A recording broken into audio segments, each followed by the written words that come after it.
I hope most of us are aware of the accident that happened in the port city of Beirut, Lebanon, out of an ammonium nitrate storage explosion, right? So everybody is aware of that. Most of the people, I hope, are aware of that. So I am here to tell you that there is more than what meets the eye, like what you have seen in TV or in social media. I am here to tell you actually how the entire thing happened. And why am I telling you this? Because we have a lot of lessons to learn from this by taking this as an example. And when I mean we have a lot of lessons to learn, I mean to say we as Indians as well as the government has a lot of lessons to learn by taking this as an example, because this is not the first time that something like this has happened outside in the world or in our country itself. Like during the lockdown, something like this happened in Vizag, though the width of the situation wasn't this big, but it was still lives matter. All lives matter, 1 or 100 lives matter.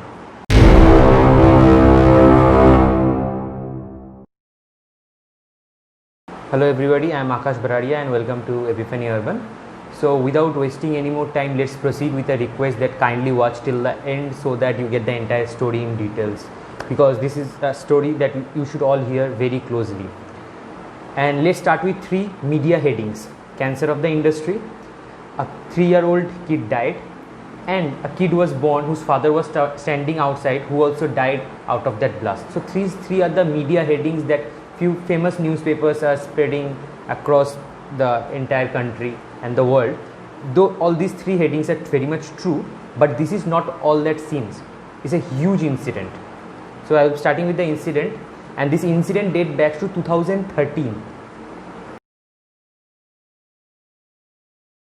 Well, all of this problem started in 2013 when Captain Boris Prokofiev set sail aboard the MV Roshas. It was the name of the ship in 2013, MV Roshas.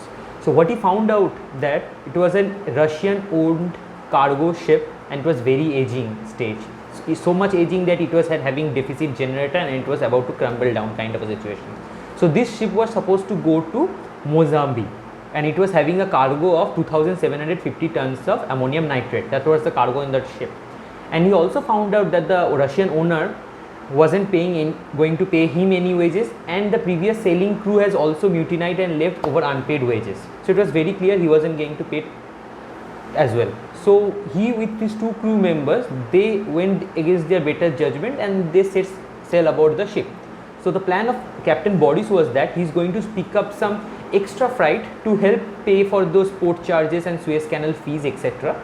So for that extra freight pickup spot, he went to Beirut port. Okay, so he was supposed to get some extra load of materials for which he will get paid, and he will use that money to pay the Suez Canal fees. But the Lebanese authorities arrested the ship for non-payment of port dues. So Prokofiev, what happened is that Boris Prokofiev turned to the owner for help, the Russian guy, but that Russian guy stopped communicating only. He stopped picking up their phone and he just abandoned their crew and the ship. So Boris with 2 engineers were left trapped on that ship, and they were almost caught there for 1 year and were having cases with the Lebanon authority, this and that. So what the Lebanese authority decided was that in return for the 2,570 tons of ammonium nitrate, keeping that as a collateral, they would let Boris and his team go away, okay, as a penalty kind of situation. So the situation was so worse for the captain that he was almost about to die without water and food unless the local authorities had supported them. So it was that bad situation, and the Russian guy has just disappeared. Eventually the Lebanese authority unloaded the collateral and they stored it in the Beirut port itself. Okay. So now we already know 4th August the blast happened, and it was initially stated as 180 people, but nowadays it's coming like 220 people have died out of this blast, which is a big massacre. But the point is that a blast due to ammonium nitrate, this is not the first time it is happening. There has been almost close to 10 incidents, and it is one of the top 10 incidents. I guess it is 3rd in the rank of the biggest blast caused by ammonium nitrate. And this is a open secret in the international waters that almost around 470 vessels are abandoned and their containing zone materials are kept as collaterals, and the ships are abandoned by their crew members and the owners. So there are almost 470 ships in international waters right now as we speak. So it's a big amount.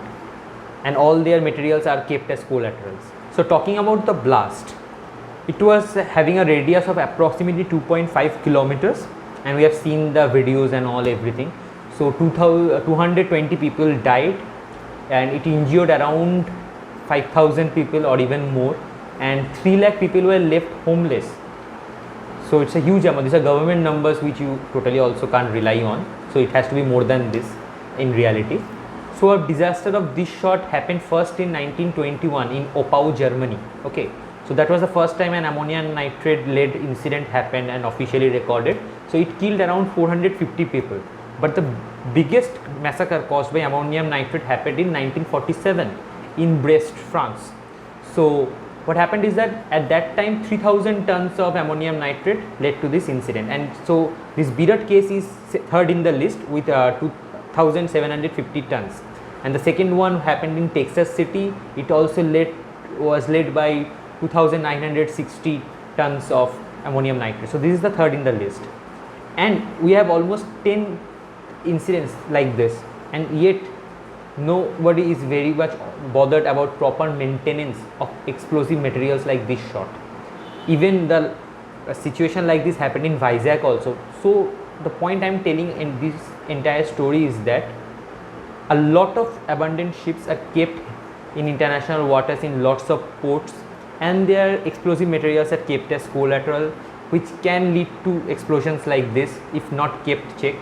And why I am saying this, we should take lessons from this, is that in India, non-maintenance of explosive materials, leftover storehouses, factories, it's a common thing. It's a very common observation. So we had Bhopal gas tragedy, which is a different case study absolutely, but recently we had the Vizag scenario.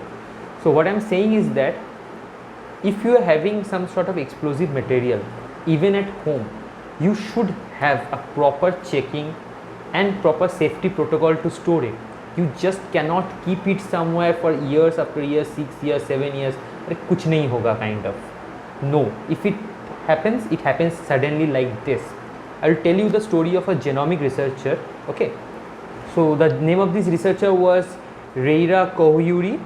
So yeah, most probably Russian, I don't know. So this is a guy's name. Basically, he was having a birthday party with his wife and a 2-year-old kid when a blast shattered his windows. It was like he was 2.5 kilometers away, so he was in a very long radius area from the blast zone, but still it produced a massive shockwave that destroyed almost all the mirrors, the doors, everything in his home. So he was very shocked and was like panic struck. Basically, this researcher is working at the American University of Beirut, so he passed his statement to the reputed newspaper The Guardian.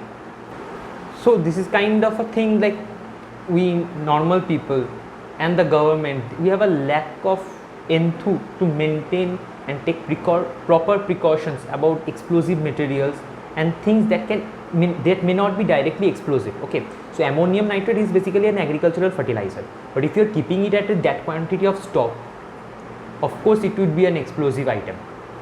Like it has a tendency, but at small quantities it may not have that tendency, but we are talking about thousands of tons of ammonium nitrate, raw ammonium nitrate without a mixture. So that can be very exploding one. And it has, these situations like this has happened across the globe. Like if we are starting from like 1921 in Germany, then 1947 France, 1947 Texas City, then we had again France in Toulouse, France 2001, then we had again in Texas. So these are the ports. What I am trying to say is that these are the spots. See, we have repetition occurrence in France, we have repeated occurrence in Texas, okay, we have repeated occurrence in China and Germany as well. Though in Iran it happened only once, but what we hear is that in Saudi, Beirut, Iran, multiple abandoned ships are there in their ports. So it's in international waters, it's a common observation. But it's fine, if you are keeping an abandoned ship, you should be very much aware of what the containment is there in it, of what sort of materials are there in it, like whether they are exploding or not. Even if you are taking that as a collateral, you should keep a proper check on it. So what if you don't keep a check on this, this is about to happen, this is bound to happen, you cannot control it. We are already surviving the crisis of COVID, and this is the second crisis that happened on top of it. And this is an example that every country should take care of, that if you are having an asset, it is an asset. If you are keeping 3000 tons of ammonium nitrate, it is an asset. You take as a collateral from someone else or you generate it of your own, but you are supposed to be very precautious about it. You are supposed to do maintenance. Like in India, during lockdown, no maintenance of any factory or any warehouse is done. It's a common observation for all of us.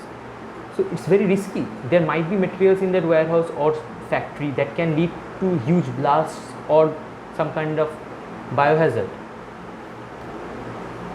So that's the story of Captain Boris, who brought 2750 tons of ammonium nitrate. It was supposed to go to Mozambique, it never went, it got stuck in Beirut, and finally after 6-7 years, this. I hope you have liked this story. So that's the reality that happened that day at Beirut, which was kind of seeded in 2013. If you have liked this, I know it had been a bit long one. So if you have liked it, kindly subscribe and hit the bell notification icon, and do share it with everyone so that everybody gets to know what has happened that day. Thank you everyone. Thing happened.